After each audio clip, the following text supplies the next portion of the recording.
है।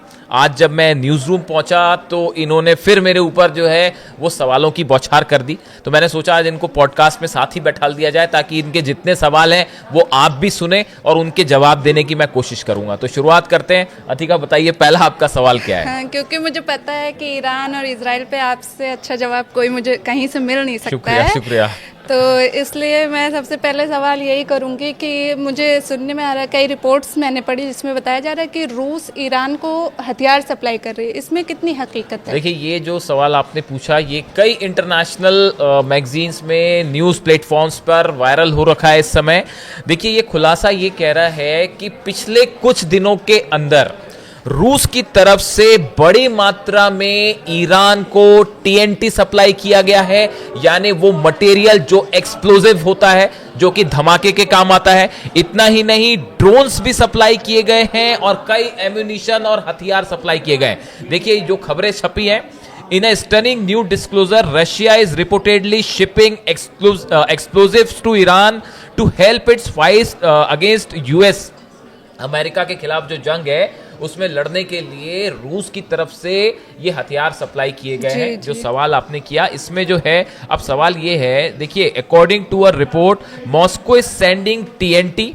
टीएनटी जो है वो मटेरियल है जिसका इस्तेमाल जो है माइंस में होता है और कई जगह धमाके में जो हथियार सेना इस्तेमाल करती है उसमें जो ब्लास्ट करने में टीएनटी का सबसे बड़ा रोल होता है। टीएनटी सप्लाई हो रहे हैं, ड्रोन पार्ट सप्लाई हो रहे हैं। देखिए, ये बेहद अहम खबर है। जी। ईरान के पास शाहिद सीरीज के बेहतरीन ड्रोन है, इसमें कोई शक नहीं है।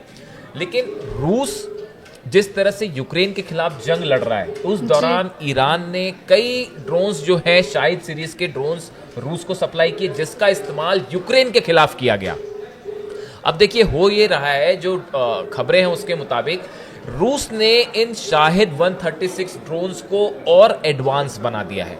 इसका जो सिस्टम है, जीपीएस सिस्टम, जो कि ट्रैक करता है दुश्मन की लोकेशन क्या है, इसको और एडवांस कर दिया गया है। इसमें एक्सप्लोजिव लादने की क्षमता ज़्यादा कर दी गई है और इसकी नई टेक्नोलॉजी जो है वो वापस अब ईरान को सप्लाई की जा रही है। इतना ही नहीं, इन ड्रोन्स के नए पार्ट्स भी सप्लाई किए जा रहे हैं।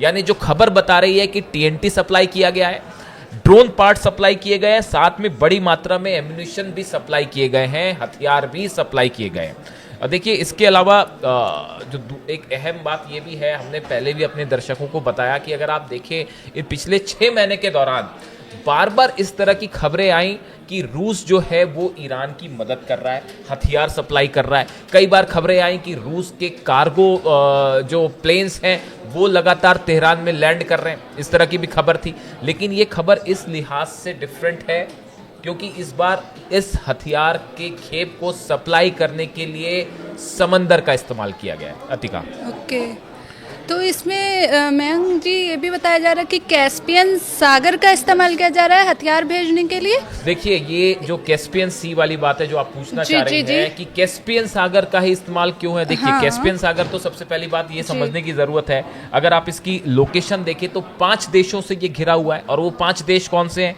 रूस है, ईरान है, कजाकिस्तान है, अजरबैजान है और तुर्कमेनिस्तान है। 5 देशों के बीच में कैस्पियन सी है। अब देखिए, इसकी जो सबसे बड़ी बात है कि ये वो जगह है समंदर का, ये वो हिस्सा है, इसको झील भी कह सकते हैं आप।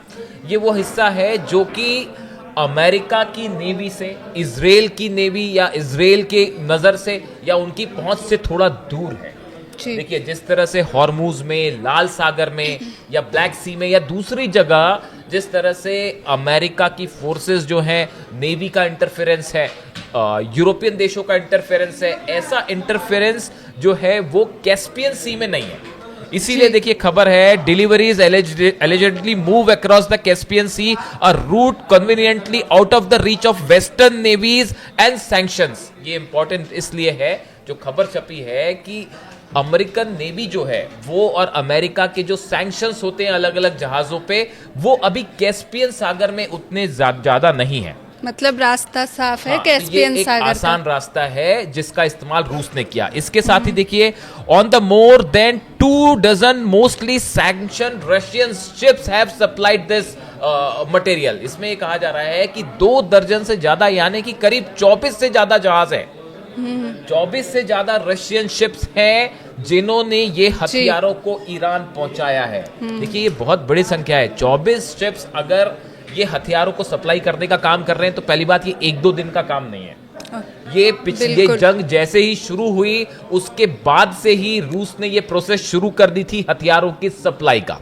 तो एक बार फिर से आप इसको कह सकते हैं कि ये ईरान और तेहरान और मॉस्को के बीच में जो अंडरस्टैंडिंग है, देखिए हम बार बार आपको ये बात कह रहे हैं, ये बात सब जान रहे हैं कि ईरान की तरफ से जो मिसाइल्स फायर की गई उसमें सैटेलाइट, रडार्स, ये सब हेल्प करने में जो है रूस ने मदद की। लेकिन ये हथियारों के लेवल पर जहाज के जरिए हथियार पहुंचाए गए, ये बड़ा खुलासा। कैस्पियन सागर इसलिए चुना गया क्योंकि यहां पर जो है अमेरिका का उतना इंटरफेरेंस नहीं है, जहाजों पर उतना ज्यादा सैंक्शन नहीं है, और करीब जो खुलासा है कि 24 जहाज पिछले कुछ वक्त में पहुंचे हैं ईरान, जिनसे ये मटेरियल सप्लाई किया गया है। जंग जब से शुरू हुई है तब से लगातार ट्रंप ये दावा कर रहे हैं कि अब ईरान के पास ख़त्म हो गए हथियार, अब ईरान के पास, एक बार फिर से ट्रंप ने दावा किया है कि ईरान के पास मिसाइलें ख़त्म हो गई है। क्या ये बात सच है या ट्रंप एक बार फिर ये सवाल जो है मेरे सिर्फ अतिका ही नहीं, मेरे बड़े सारे दर्शक ये सवाल पूछते हैं कि हर 10 दिन बाद डोनाल्ड ट्रंप का बयान आ जाता है कि अब ईरान की मिसाइल्स खत्म हो गई हैं, अब ईरान की जो है नेवी हमने खत्म कर दी, जहाज हमने खत्म कर दिए। अब आप हकीकत देखिए, अमेरिका ये कह रहा है, डोनाल्ड ट्रंप ये कह रहे हैं कि ईरान के हमने नेवी खत्म कर दी। पिछले 48 घंटे के अंदर हॉर्मुज में 5 जहाजों पर ईरान ने हमला किया है। तो अगर नेवी खत्म हो गई तो फिर ये हमले कैसे हो रहे हैं? दावा ये किया जा रहा है हॉर्मुज पर हमारा पूरा कंट्रोल है, जबकि हकीकत ये है कि 4 जहाज यूएई के और एक 5वां जहाज वो पता नहीं किसका है, उसके ऊपर मिसाइल्स फायर की गई। जो पहला हमला यूएई के जहाज पर 48 घंटे पहले हुआ था उसमें 4 मिसाइल से अटैक किया गया था। देखिए शिप पर, किसी शिप पर जब मिसाइल अटैक होता है तो ये एक बहुत ही एक्यूरेट और बड़े स्तर का हमला होता है, और यूएई का जहाज जिस तरह से जला और नेवी खड़ी होकर देखती रह गई अमेरिका की, ये बेहद हैरान करने वाला था। इसके बाद 2 अंडर वाटर ड्रोन से हमले हुए, उस पर हमने वीडियो भी किया था, आपको बताया था। ईरान के अंडर वाटर ड्रोन्स ने यूएई के जो 2 जहाजों को तबाह कर दिया। अमेरिका की फोर्सेस भी अंडर वाटर ड्रोन की प्रैक्टिस कर रही थी, वो प्रैक्टिस करते रहेगा, ईरान ने ड्रोन दाग दिए। अब एक बार फिर पता चला है कि ड्रोन से स्ट्राइक हुई है। तो अगर आप ये कह रहे हो कि ईरान की नेवी कमजोर है तो ये हथियार कहां से आ रहे, कैसे मिल रहे हैं? दूसरा, हॉर्मुज में कंट्रोल का जहां तक सवाल है, हकीकत यह है कि पूरा कंट्रोल इस समय ईरान का है, बिना ईरान के परमिशन के जहाज नहीं निकल पा रहे। मिसाइल वाला जो ये सवाल है, ये जब 12 दिन वाली जंग हुई थी, जब पिछली बार 12 दिन की जंग हुई थी, उसी समय ये दावे शुरू हो गए थे कि ईरान के पास सिर्फ 3000 मिसाइल्स हैं और वो जो है 90% मिसाइल खत्म हो गई है। वो अमेरिका उस दिन का इंतजार पिछले 6 महीने से कर रहा है कि वो दिन कब आएगा जब ईरान की मिसाइल्स खत्म होगी। हम इसीलिए अक्सर कहते हैं कि न रूस ईरान की मिसाइल्स खत्म होने देगा, न चीन ईरान की मिसाइल्स खत्म होने देगा। और हकीकत ये है, ईरान में इस जंग के दौरान, ये जो 40 दिन की जंग हुई, फिर सीज फायर हुआ, इस दौरान जितनी मिसाइल्स इस्तेमाल की गई थी वो सब की सब उतने ही नंबर्स में वो फिर से बना ली गई। उम्मीद है दर्शकों को जवाब मिल गया होगा। ट्रंप के दावे में कितनी सच्चाई है ये आप जंग की शुरुआत से ही देख रहे हैं। और इस बारे में क्या अपडेट है आज? अभी हालात ये है जो आप सवाल कर रही हैं, एक तो आपकी बात मैं कंप्लीट कर दूं तो ये मिसाइल्स वाला जो सिचुएशन है, ये मिसाइल वाली हालत ऐसी है कि इसके बारे में एग्जैक्ट जानकारी किसी को नहीं है। ईरान में कितनी मिसाइल सिटीज हैं, ईरान के अंदर कितनी बैलिस्टिक मिसाइल्स हैं उन मिसाइल सिटीज में, अभी तक तो वहां पर कोई पहुंच ही नहीं पाया। CIA और मोसाद के लिए एक पहेली बनी हुई है वो सुरंगें। तो ईरान के पास कितनी मिसाइल्स हैं ये सिर्फ ईरान ही जानता है। इतना हम गारंटी के साथ कह सकते हैं कि ईरान के पास मिसाइल्स कम नहीं हुई हैं बल्कि और बढ़ रही हैं। और ये जो हथियार सप्लाई हो रहे हैं रूस की तरफ से, TNT और बारूद सप्लाई हो रहा है, आप इसी से अंदाज लगा लीजिए कि क्या हालात होंगे। अब जहां तक आपने जो बात की कि अब आगे क्या होने जा रहा है, आगे ये होने जा रहा है MOU ऑफिशियली कैंसिल कर दिया गया है। हालात ये है, कल डोनाल्ड ट्रंप ने एक बयान में कहा कि अब इजराइल की डायरेक्ट एंट्री होगी और अमेरिका और इजराइल मिलकर जंग करेंगे। इस बयान से साफ है कि क्या होने जा रहा है, एक बार फिर ईरान पर सीधा हमला होगा और इसी का नतीजा है कि UAE पर स्ट्राइक हो रही है, सऊदी के जहाज जल रहे हैं, हूती लगातार हमले कर रहा है और ईरान की तरफ से एक बड़ा प्लान तैयार है कि अगर अमेरिका का हमला होता है तो ग्राउंड ऑपरेशन भी किया जाए।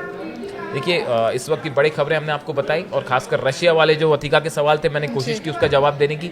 वीडियो कैसा लगा कमेंट करके ज़रूर बताएं, हम आपके सारे कमेंट्स पढ़ते हैं, कोशिश करेंगे जवाब भी दें। Thank you so much. Thank you.